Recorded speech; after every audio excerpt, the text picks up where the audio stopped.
Welcome back, ballroom dance friends. Okay, today is a part 2, answering one of our ballroom dance friends' comments on a previous video I shared about remembering choreography on the comp floor. And so our friend Alan said, "Hi, Sunny. My wife and I are an amateur couple. We look forward to your video about amateurs forgetting their routines. Not that that would happen to either one of us." And of course he laughs. "Would you please talk about mental preparation for competition? How do we calm the nerves, relax, and feel more confident? Thanks." So my friends, Alan hit the nail on the head here. The best thing you can do to remember your choreography and your routines is not be stressed out, okay? And in the previous video, I shared, I believe, 7 suggestions on what we can do to make that magic happen. If you missed that, I'll share a link below in the description. And I have a number of more suggestions that are really going to help you guys out here. Okay, so next up, number 8, I need you to dance through your routines in your practices. It is so easy to fall down that bunny hole of stopping every 3 figures to sit and pontificate about if that should be a half an inch this way or that way. And you know what? You don't get to do that in the comp. You can't make a mistake or have it feel bad and sit and have a philosophical discussion for 5 minutes, okay, about what went wrong. And part of minimizing your stress at the comp is going to be to make that practice experience as similar as possible, as it can be, to your experience in the actual competition. Okay, part of that, and absolutely, is it appropriate to discuss things in your privates? Absolutely. But I also would invest time even in those private lessons of, you know what, have your pro run you through a comp round so they can give you the feedback of what are you going to lose when you're in that stressful situation and you have to dance for 10 minutes straight. Because I guarantee you how you dance on that comp floor is not going to be how you dance in that lesson. Now, certainly the finer technique is where I spend most of my instruction time. But for all my students that compete, guys, I run them through rounds. And it helps them, and it certainly helps me guide them in the best direction. So I know what they're going to screw up under pressure, okay? Okay, next up. Related to creating a consistent experience in the comp versus in the practices.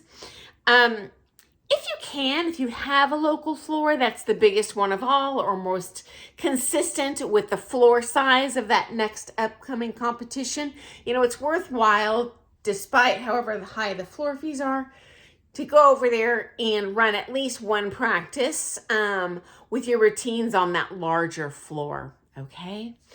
Or, you know, a lot of studios don't even offer practice space or practice time, in which case, you know what, maybe they have a social dance you can go to.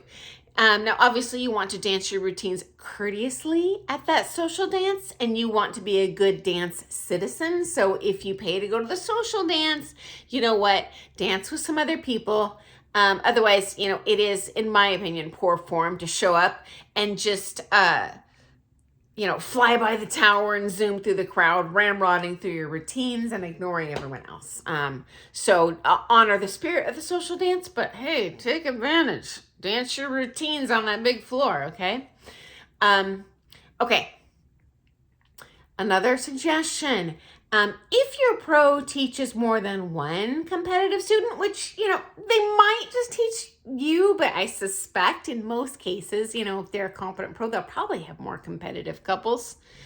Have them teach you a semi-private where just, you know, that pros couples come and dance against each other, so to speak, in mock comp rounds. I often, usually do this before upcoming comps. I'll actually change studios to where there is a comp size floor. My floor fees there, they just raised them to, $50 per lesson, but totally worth the investment to run yourself on those big floors, and even better, up against other couples who compete. That'll be as similar as you can get, to the actual comp floor. Okay, next piece of advice. If you have phrased routines, you will be able to remember them easily, or at least with greater ease, because you store memory, including dance memory, in about 10 different areas of your brain. One of those areas, and they are not only, they work differently, they are physiologically positioned in different parts of your brain. This is empirically evaluatable fact, I'm telling you. You do have a musical part of your brain, and it engages that part of your brain when you have phrased routines. And there is a lot of crossover in neural pathways the longer you've worked on something. So, maybe in the comp, you're flipped out and you're stressed out. Now you're stressed out because you're stressed out. You don't remember that routine. But if only one of those 10 areas kind of jives, like, oh, that's right, this is my phrasing, or these are my figures, it'll already be hardwired into the other areas where then, okay, now we've fired up and linked to the verbal part of our brain. And so I can think, ooh, progressive chanson to right, outside change. You can actually, with time, have a lot of crossover there. And certainly, I even in bronze students, as much as humanly possible, give them phrased routines, okay? It'll just help you remember and be less stressful in the comp. Because what else is going to be consistent in that comp? Musical phrasing. Although each song is different, statistically, they tend to be phrased in, it's going to be 3/4 or 4/4 time music. It's generally bars of 8 and then another set of 8 bars. And so you can predict kind of when the music's going to change. So it's just one less variable that you've got to manage at that comp. It will decrease the stress, guys. It just makes it more consistent with your practices and your lessons. Okay. Okay, here's the next suggestion. I think this is like number 11. I highly recommend all of my couples social dance. The only exception is I do have a couple single ladies who only want to dance with a pro, and they basically just go to that lesson not to dance well, but they just want to be dragged around and do a bunch of fancy figures. That is a different case, and certainly we all have unique dance goals. But this video is geared towards competitors, okay? And so that social dancing will help you in many ways, okay? First of all, it just gives you empathy to your partner, because you get to dance people that they're even worse at remembering routines and dancing than your partner. And I understand at the comp, you're under stress. That's the worst dancer in the world, but I got news for you. There are people out there worse than your partner. Okay. Also, it gives you the experience, that floor time with the partner, to see what figures they're going to pull out of their butt under stress. Okay, because the leads do kind of tend to lapse back into habits, and you'll find at the social dances, every time we get blocked in, they're using a natural hesitation to get their bearings. So that way, when he does go off the rails in the comp, I know what to expect as the follow, and I'm going to make it look good. Okay. Okay. Next up, I also highly encourage all of my follows to not only learn to lead, but to learn your routines, both in terms of mastering, what are the names of the figures, what is the order of the figure, being able to dance it alone. Heck, guys, I almost had a heart attack the first time I took lessons with my primary coaches, but we were doing comp rounds, and then they pulled just the leads out on the floor and said, okay, we're going to do a comp round with just our leads. And us follows were on the side just having a good old chuckle with how badly they screwed up those routines without us.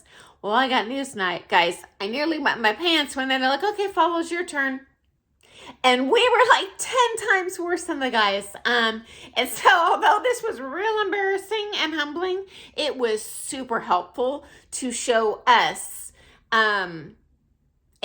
don't have a leg to stand on if we're insulting our leads.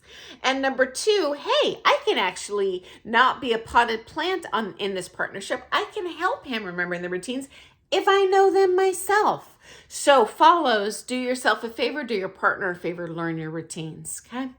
Now, granted, in the competition, if you go off the rails at that point, follows, it's at that point agree upon in advance at that social dance. Hey, does it help you more if I back lead? Or maybe if I just say double reverse, New Yorker, whatever your next figure is, just to help get them back on the rails. Because again, as soon as that old kind of neural pathway, you hit that sweet spot, bang, you're back in business, and it's way less stressful for both of you.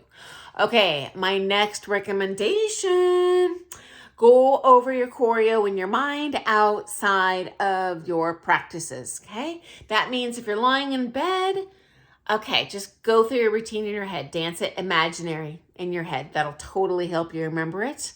Okay, next suggestion, guys. Say you're on the airplane going to that comp. I've got 5 hours to burn. Map out your routines on a piece of paper. And do this in 2 ways. Number one, visually draw. Say if this this rectangular screen here is your piece of paper. Map out. Okay, we start here. We go here, we go here, we dance here. This is what we do in this corner. And I literally draw shapes showing which way I'm gonna go. Next step, write out your routines with the names of the figures, okay? Closed, hip, twist, etc. Do them in order. And again, this is going to jog 2 different areas of your brain where you store memory. And it's going to be, again, that much less stressful for you at the comp when you know you have all of these fallback positions to stay on task, okay? Okay. Final suggestion. It's okay if things go south.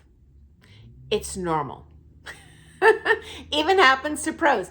It's okay. It's not the end of the world. Most of the time, you've got another dance. It's not your final dance of the comp. You've got more experiences that you're going to have at that comp to go out there and give a good impression to those judges, okay? In fact, this is why, for pro-ams, I do recommend, investing in those group flights. I know it's expensive, but often the primes don't get the advantage that the pro couples get and the amateur couples get of having multiple rounds. I always call those first rounds your warm-up rounds, but if you're doing pro-am, often that is not an option for you unless you're doing a scholarship event, in which case, hey, de-stress by doing a couple rounds that you know are going to be a dumpster fire, and then when you actually get to that round that you're, man, we're contested, I really want to win this one, you'll have that opportunity to do so. So, okay, guys, once again, I'm over that 10-minute mark. I apologize. Hey, for our pro friends on this channel, please comment below with additional suggestions that you have that you found have worked well for people to stay calm at the comp. Because I totally agree with Alan. It is going to make you dance 1,000 times better, not just in terms of remembering your choreo, but dancing your best. And you know what? Again, if things do go south, don't rail on your partner. They're doing their best just like you are. So exercising forgiveness for those amateur couples. So thank you so much for joining me today. If you're interested in all things ballroom dance, subscribe to our channel. I post videos usually daily on different ballroom dance topics.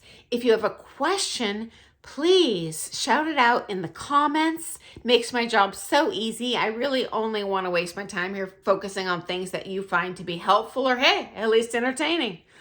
If you like today's topic or any of the suggestions, please hit that like button. I get so excited when I see those little thumbs up buttons. So I love that too. So thanks for joining me today. I look forward to seeing you first thing in the morning. Happy dancing. Bye, friends.